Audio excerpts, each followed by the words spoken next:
Confusion, confusion, confusion. नमस्कार and welcome to an eye opener with Dr. Amit Solanki. आज हम बात करने वाले हैं कंफ्यूजन के बारे में। जितने भी पेशेंट्स हमारे पास ट्रीटमेंट के लिए आते हैं वो अक्सर अपनी ट्रीटमेंट की पद्धति को सिलेक्ट करने में बहुत कंफ्यूज होते हैं। जैसे कि मैं आपको ये बताऊं, जैसे आई हॉस्पिटल में सबसे कॉमन परफॉर्म होने वाली जो सर्जरीज है उसमें एक है मोतियाबिंद और दूसरा होता है चश्मे से आजादी का ऑपरेशन, चाहे लेसिक हो, आईसीएल हो या प्रिलेक्स हो। लेकिन जब उसकी प्रॉपर टेक्निक को या उसके लेंस को सिलेक्ट करना होता है तो पेशेंट अक्सर बहुत कंफ्यूज हो जाता है। और इस कंफ्यूजन के बहुत सारे कारण हैं। खास करके अगर पेशेंट ने एक आंख का ऑपरेशन किसी और हॉस्पिटल में कराया है और दूसरा ऑपरेशन हमारे पास कराने आया है, या एक पेशेंट ऑलरेडी 4-5 डॉक्टर को दिखा के आया है, विंडो शॉपिंग करके आया हुआ है, तो वो बहुत कंफ्यूज हो जाता है कि कौन सी टेक्निक से ऑपरेशन करवाए, कौन सा लेंस डलवाए।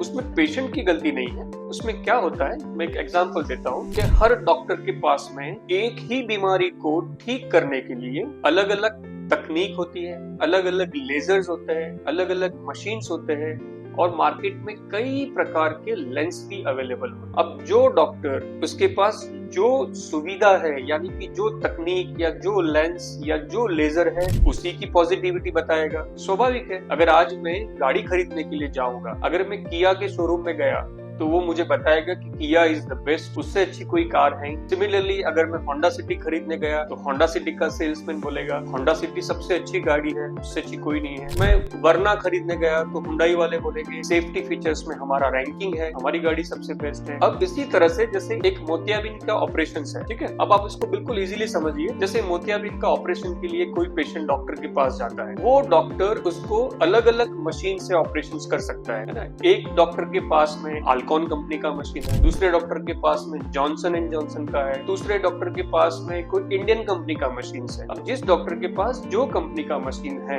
या जो तकनीक है, उसी तकनीक को वो प्रमोट करेगा कि नहीं ये सबसे अच्छी तकनीक है। उसी प्रकार से अलग अलग लेंस आते हैं। अब वेराइटीज ऑफ लेंस अवेलेबल है मोतियाबिंद के लिए। मोनोफोकल होते हैं, टॉरिक होते हैं, ट्राइफोकल्स होते हैं, इडॉफ लेंसेज होते हैं। पेशेंट बहुत कंफ्यूज हो जाता है कि कौन सा लेंस सिलेक्ट करें। यहाँ भी बात खत्म नहीं होती है। अब जैसे मान लीजिए पेशेंट ने कैटेगरी सिलेक्ट कर दी कि मुझे तो ट्राइफोकल लेंस ही डलवाना है, लेकिन उसमें भी अलग अलग कंपनीज है। अब वो आल्कॉन का डला है कि जॉनसन एंड जॉनसन का डला है कि बॉश एंड लॉम्ब का डला है, इंडियन डला है या इंपोर्टेड डला है, मतलब उसमें भी फिर अलग अलग फीचर्स आ जाते हैं। हाइड्रोफोबिक होता है, हाइड्रोफिलिक होता है, यूवी प्रोटेक्शन होता है, नॉन यूवी प्रोटेक्शन होता है, इतने सारे फीचर्स होता है कि पेशेंट्स अल्टीमेटली कंफ्यूज हो जाता है। हाँ, अगर कोई पेशेंट्स अपने पुराने डॉक्टर के साथ में ही गया है तो वो अक्सर उस पर भरोसा रख के वो डिसीजन उसके डॉक्टर के ऊपर छोड़ देता है। लेकिन अगर आपने 4-5 अलग अलग डॉक्टर को दिखाया है तो स्वाभाविक है कि वो चारों डॉक्टर के पास में अल्टीमेटली मोतियाबिंद का ऑपरेशन तो सेम ही होना है। मोतियाबिंद के ऑपरेशन में आपका जो धुंधला हुआ लेंस है उसको हम निकाल देंगे, उसकी जगह पे दूसरा लेंस डालेंगे। लेकिन हर डॉक्टर के पास में ये संभावना है कि हर डॉक्टर के पास में अलग अलग तकनीक, अलग अलग लेजर की मशीन और उस डॉक्टर के पास पर्सनली किसी एक कंपनी के लेंसेज डालने का सालों का अनुभव होता है। इसी की वजह से वो डॉक्टर अपने पास अवेलेबल तकनीक, लेजर और लेंस का आपको ज्यादा प्रमोट करता है। इसका मतलब ये नहीं कि दूसरी कंपनी या दूसरे लेजर या दूसरे लेंस जो है वो खराब है, ऐसा नहीं है।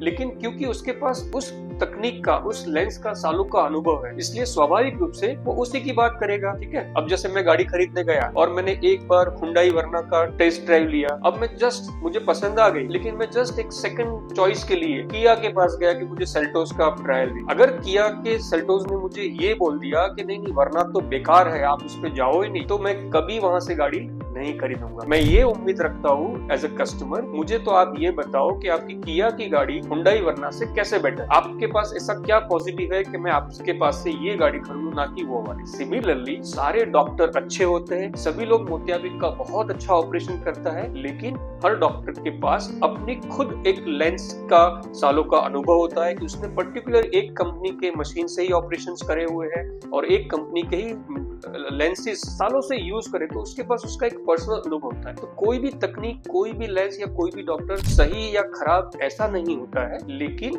आपको डॉक्टर के साथ में इनफ चेयर टाइम स्पेंड करना चाहिए। आपके मन में जो भी दुविधाएं हैं, लेंस से जुड़ी हुई, तकनीक से जुड़ी हुई, लेजर से जुड़ी हुई, उस सब का आप डॉक्टर के साथ सीधा सवाल जो आप करें कि डॉक्टर साहब मैं अगर पर्टिकुलरली ये लेंस लगाता हूँ या इस तकनीक से ऑपरेशन कराता हूँ, अल्टीमेटली मुझे फायदा क्या होगा। क्योंकि देखो, अगर हम जब फीचर्स की बात करने ना, तो कार में मुझे वो बहुत सारे फीचर्स बताता है, इसमें ब्लू लिंक है, अडास है, ये है, वो है। आधी चीज तो मेरे सर से ऊपर से चली जाती है, क्योंकि मेरा कोई टेक्निकल नॉलेज व्हीकल्स को है नहीं। उसी तरह से अगर मोतियाबिंद के लिए कोई पेशेंट आया और मैंने बहुत सारी डिटेल में फीचर्स की चर्चा करी, तो वो पेशेंट कंफ्यूज हो जाएगा। अल्टीमेटली पेशेंट यही बोलता है, डॉक्टर साहब मुझे ये सब नहीं पता है, या हाइड्रोफोबिक, एक्रिलिक, एस्फेरिक, यूवी क्या है मुझे नहीं पता, आप तो मुझे ये बताओ मेरे लिए इसका फायदा क्या होगा। तो मैं आपको एक सिंपल से बता दूं। दूसरी एक चीज यहाँ पे मैं आपको और भी बताना चाहूंगा, आजकल कंफ्यूजन होने का एक नया चीज आ गई है, और जो है एआई, आर्टिफिशियल इंटेलिजेंस। कई बार अब पेशेंट ने 4 जगह अलग अलग दिखाया, चारों डॉक्टर ने उसको अलग अलग कंपनी के लेंस बताए, चारों डॉक्टर सही है, लेकिन अब वो कंफ्यूज हो गया। अब वो अपने नातिन को, पोते को, किसी को बोलेगा बेटा जरा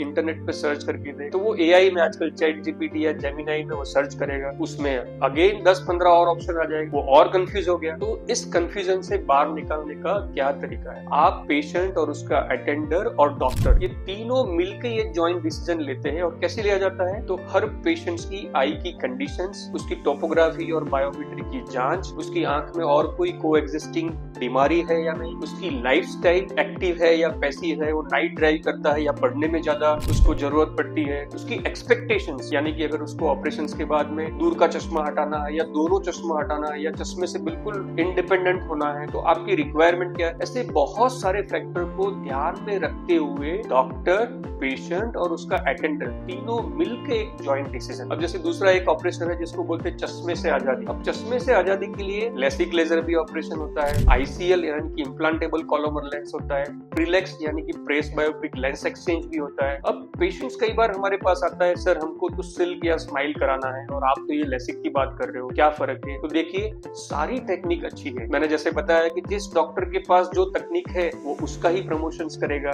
आज अगर मेरे पास सिल्क नहीं है तो मैं शायद ये बोलूंगा कि नहीं लेसिक बेटर है या आईसीएल बेटर है, सिल्क पे तो आपको जाना ही नहीं चाहिए। पर ये गलत है, क्योंकि मेरे पास सिल्क नहीं है इसलिए मैं सिल्क की नेगेटिविटी नहीं कर सकता हूँ। हाँ, मुझे ये जरूर बताना होगा कि आपकी टोपोग्राफी, आपका नंबर्स, आपकी कॉर्निया की थिकनेस को मद्दे रखते हुए आपके लिए कौन सी बेहतर तकनीक है। आप हर patient, see this is not about one size fit to all, है ना। एक साइज का टी शर्ट सबको फिट नहीं आ सकता है। उसी तरह से एक टेक्निक ऐसा नहीं कि सबको सिल्क करो तो सबको सिल्क, सबको आईसीएल करो तो आईसीएल।